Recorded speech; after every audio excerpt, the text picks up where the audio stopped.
அனைவருக்கும் மிக அன்பான அமைதிக்கான நல்வாழ்த்துக்கள். என்ன நான் இன்னைக்கு சேர்ல அமர்ந்திருக்கிறேன்னு பார்க்குறீங்களா?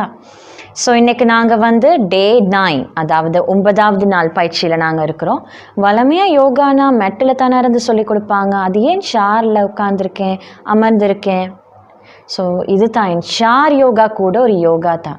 ஸோ எல்லாருக்குமே எங்களோட உடல் அமைப்புகளை பொறுத்து, ஸோ ஆர்த்தரைட்டிஸ் இருக்கிறவங்களா இருக்கலாம், இல்லைனா வெரிகோஸ் பிரச்சனைகள் இருக்கிறவங்களா இருக்கலாம்.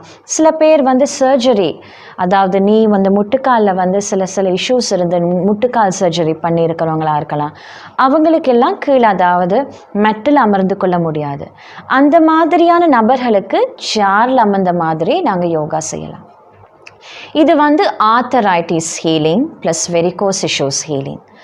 ஸோ இது நாங்கள் சேர் யோகான்னு தான் நம்ம சொல்லுவோம். ஏன்னா சேரில் அமர்ந்த மாதிரி இந்த பயிற்சியை நம்ம மேற்கொள்கிறோம். சரி, ஸோ இன்றைக்கி நாங்கள் ஃபஸ்ட்டு பார்க்க போகிற பயிற்சி, ஃபஸ்ட் ஆர்த்தரைட்டிஸ் ஹீலிங் பயிற்சி உங்களது கால்களை பலப்படுத்தி கொள்றதுக்கு. ஆர்த்தரைட்டிஸ்னால் காலில் வர பிரச்சனை எப்படி நாங்கள் பலப்படுத்தி கொள்ள போகிறோம் நம்ம பார்க்கலாம். இது ரொம்பவே ரொம்ப ஈஸி, சேர்லேயே நம்ம பண்ணிக்கலாம். ஸோ நோ நீட் டு வாரி, நீங்கள் அதை கவலைப்பட தேவையில்லை. ஃப்ளெக்சிபிலிட்டி இல்லையே, என் உடம்பில் செய்ய முடியாதே அப்படி எதுவும் நினைக்க தேவையில்லை. யார் வேணாலும் இந்த பயிற்சியை மேற்கொள்ளலாம். சரி, இப்போ நான் உங்களுக்கு ஃபஸ்ட்டு சொல்லி காட்ட போகிற பயிற்சி it's just going to be a flow.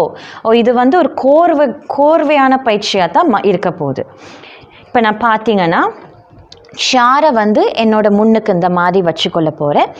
கைகளை தூக்கி கொள்ள போகிறேன். நல்லா ஸ்ட்ரெச் பண்ணி கொள்ள போகிறேன். கைகள் ரெண்டையும் சேருக்கு, அதாவது சேரில் இந்த மாதிரி வச்சு நீயே பெண்ட் பண்ணக்கூடாது. அதாவது முட்டிக்காலை நீங்கள் பெண்ட் பண்ணக்கூடாது. பெண்ட் பண்ணாமல் 1, அதாவது லெஃப்டோ பின்னாடியும் ரைட்டோ பின்னாடியும் வச்சு இந்த மாதிரி ஒரு புஷ்ஷனை லோவர் பேக்குக்கு கொடுத்து, அதே மாதிரி ரைட்டோ முன்னாடியும் லெஃப்டோ முன்னாடியும் ஹேண்ட்ஸ் அப். இது ரொம்பவே லேஸ், இது ரொம்பவே இலகு, எல்லாருக்குமே இது பண்ணலாம். ஸோ முக்கியமாக இது ஆர்த்தரைட்டிஸ் இருக்கிற பேஷண்ட்ஸுக்கு தான் அந்த பயிற்சி ரொம்பவே இலகுவானது மட்டுமே. அது அவங்களுக்கு இது உகந்தது. பட் தென் அகெயின் எல்லாருமே இது பண்ணலாம். நான் திருப்பி பண்ணி காட்டுறேன். நம்பர் 1 ஹேண்ட்ஸ் அப், கைகளை தூக்கி கொள்ள போகிறீங்க. நம்பர் 2 ஹேண்ட்ஸ் இந்த மாதிரி சேரில் வச்சுட்டு முட்டியை மடக்காமல் 3, 4 புஷ். இப்போ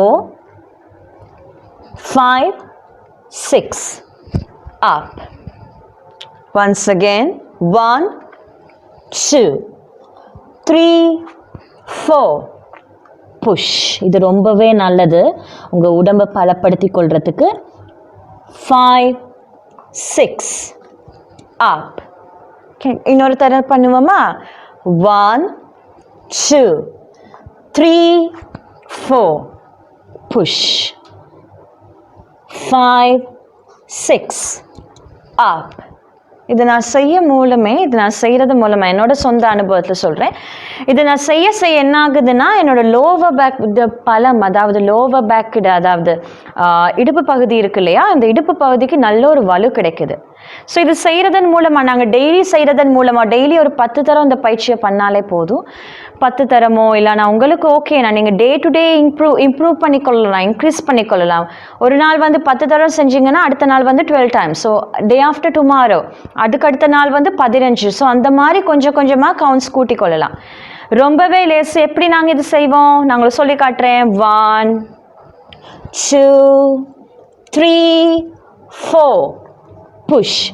அதே மாதிரி 5, 6 ஹேண்ட்ஸ் அப். ஓகே, ஸோ இதை நீங்கள் செஞ்சு பாருங்கள். கண்டிப்பாக இதை நீங்கள் செஞ்சு பாருங்கள், உங்களுக்கு நல்ல ஒரு பலன் கிடைக்கும். செகண்ட் பயிற்சி இதுவே ரொம்ப நல்லது. இது ஆர்த்தரைட்டிஸ் இருக்கிறவங்களுக்கு ரொம்பவே நல்லது. ஸோ ஆர்த்தரைட்டிஸ் இருக்கிற பேஷண்ட்ஸுக்கு அவங்களோட கால்களை பலப்படுத்தி கொள்ளணும், இல்லைனா லோவர் பேக் பெயின் இருக்கலாம், அதை நாங்கள் சரி செஞ்சு கொள்ளணும். பட் என்னால் எதுவுமே செய்ய முடியலை, ஏன்னா என்னோட கால்கள் ரொம்ப பலவீனமாக இருக்கிறவங்களுக்கு இந்த பயிற்சி. இப்போ நான் உங்களுக்கு சொல்லி காட்டுறேன் பாருங்கள். Hands up, hands down. கால்களுக்கு நடுவில் நான் கேப் ஒன்று வச்சுருக்கிறேன். ஓகே, இப்போ நான் ரைட்டோ ஸ்ட்ரெச் பண்ணி 3, லெஃப்டோ ஸ்ட்ரெச் பண்ணி 4. ஸோ திருப்பி 1, 2, ரைட்டோ ஸ்ட்ரெச் பண்ணி 3, left toe stretch பண்ணி 4. Once again 1 2. right toe stretch பண்ணி 3. left toe stretch பண்ணி 4. Once again 1 2. right toe stretch பண்ணி 3. left toe stretch பண்ணி 4. okay, release. இது ரொம்பவே ஈஸி தானே. இது வந்து நீங்கள் சால் அமர்ந்த மாதிரியே செஞ்சு கொள்ளலாம். பட் தென் அகெயின் ரொம்ப அதாவது அவதானம் கொடுக்கக்கூடிய ஒரு பாயிண்ட் இருக்குது. சால் அமர்ந்து கொள்ளணும்னா நம்ம கம்ஃபர்டபுளாக இப்படி அமர்ந்துட்டு இந்த பயிற்சி செய்ய முடியாது. ஸோ கம்ஃபர்டபுளாக இப்படி அமர்ந்திருந்து பயிற்சி செய்ய முடியுமா? என்னோட உடம்பு வந்து சரி நிலையிலையா இருக்குது, ஸ்ட்ரெச் பண்ணி அமர்ந்திருக்கேன். இப்போ நான் கையை தூக்குறேன், இப்போ இந்த மாதிரி கையை நான் கீழே வைக்கிறேன். இப்போ எனக்கு எனக்கு கஷ்டமாகுது, ஏன்னா இந்த உடம்பு வந்து சரி சமமாக இல்லை, சமநிலையில் இல்லை. அதனால நான் என்ன செய்கிறேன், இந்த மாதிரி எட்ஜில் அமர்ந்து கொள்கிறேன். ஸோ டோன்ட் எப்பயுமே சேர் யோகா செய்யும் போது நல்லா அதாவது சாஞ்ச மாதிரி அமர்ந்து கொள்ளாதீங்க. Be seated on the edge, அதாவது இந்த மாதிரி நுனியில் அமர்ந்து கொள்ளுங்க. ஸோ இந்த பயிற்சி ஞாபகமாக 1 2 3 4 இதுவே நீங்கள் வந்து ஒரு 10 டைம்ஸ் நீங்கள் பண்ணாலே போதும். டெய்லி நீங்கள் பண்ண உங்களுக்கு ஆர்த்தரைட்டிஸ் எல்லாமே சரியாகும். அடுத்த பயிற்சி இதுவுமே ரொம்ப ஆர்த்தரைட்டிஸுக்கு மிக நல்ல பயிற்சி தான். இதை நான் உங்களுக்கு சொல்லி காட்டுறேன்.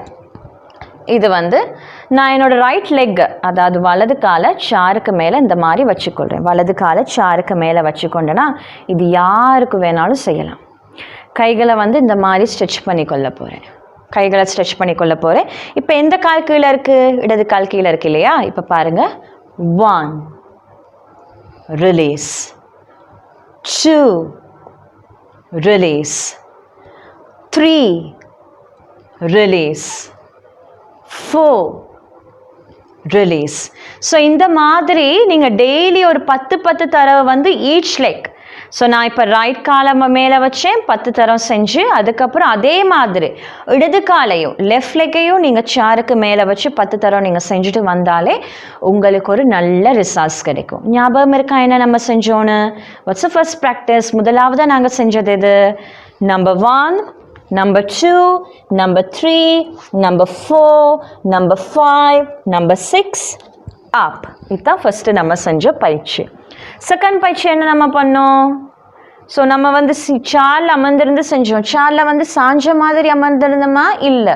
So we were seated at the edge, அதாவது நுனியில் அமர்ந்திருந்து 1 2 3 4 1 2 3 4. ஓகே, இந்த பயிற்சியை நீங்கள் மேற்கொள்ளுங்க, which is a second practice. Third practice என்னது? ஒரு லெக் வந்து சாருக்கு மேலே இருக்கும். பட் இதில் நம்ம அவதானிக்க வேண்டிய ஒரு முக்கியமான ஒரு விடயம் என்னென்னா, நம்ம வந்து சாருக்கு ரொம்ப அருகாமையில் இருக்கக்கூடாது. சாருக்கு நம்ம ரொம்ப அருகாமையில் இருந்தோம்னா, இப்போ ஃபார் எக்ஸாம்பிள் ரைட் லெக் சாருக்கு மேலே லெஃப்ட் லெக் கீழேனா நம்ம இந்த மாதிரி அருகாமையில் இருக்கக்கூடாது. பிகாஸ் பாடி வந்து எங்களோட உடல் வந்து சரிசமமாக சமநிலையில் இருக்காது. அதனால சின்ன ஒரு கேப்பாச்சும் மெயின்டைன் பண்ணுங்கள்.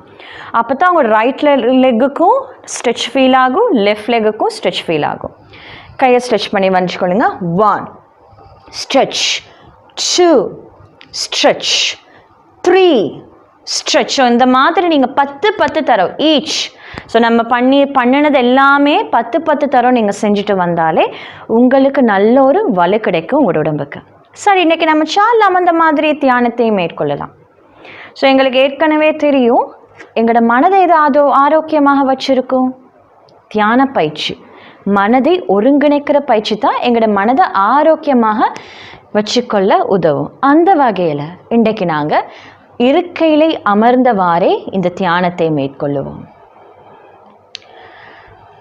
ஸோ இப்போ நீங்கள் சாஞ்சு கூட உட்கார்ந்து கொள்ளலாம். ஆனால் கைகளை வந்து உங்களோட தொடைகளுக்கு மேலே வச்சு கண்களை அழகாக மூடிக்கொள்கிறீங்க.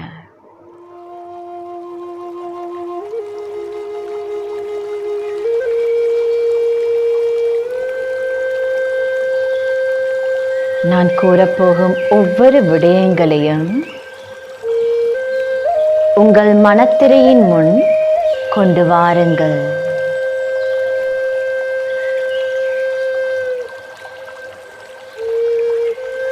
எனது இயல்பான சுபாவமானது எப்பொழுதும் அமைதி சக்தி, அன்பு சக்தி மற்றும் இனிமை சக்தி இந்த மூன்றையும் கொண்டுள்ளது. நான் பேசும் ஒவ்வொரு வார்த்தையும் எனக்கும் பிறருக்கும் நன்மை பயக்குகின்றது. எனது வார்த்தைகள் மூலமாக நான் ஒரு பொழுதும்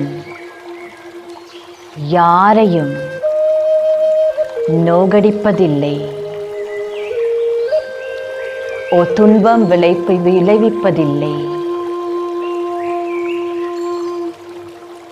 எனது ஒவ்வொரு செயல்களும் அமைதி, அன்பு, இனிமை சக்தியுடன் கூடியதாக அமைந்துள்ளது.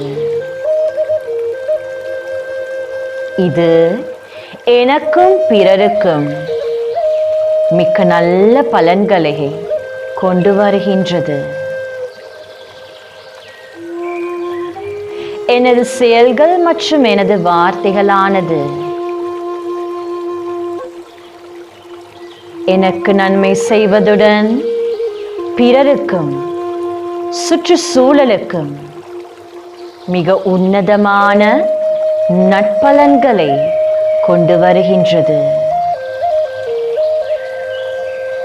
நான் அமைதியானவன், மிக அன்பானவன், மிக இனிமையானவன். இந்த நிமிடம் எனது கைவிரல்களுக்கு மிக இலகுவான அசைவுகளை கொடுப்பதன் மூலம் கண்களை நான் திறந்து கொள்கின்றேன்.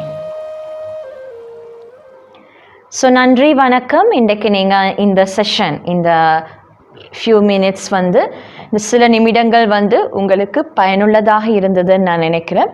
நன்றி, வணக்கம். டே 10, அதாவது 10வது நாளில் உங்களை நான் திரும்பியும் சந்திக்கிறேன். நன்றி, வணக்கம்.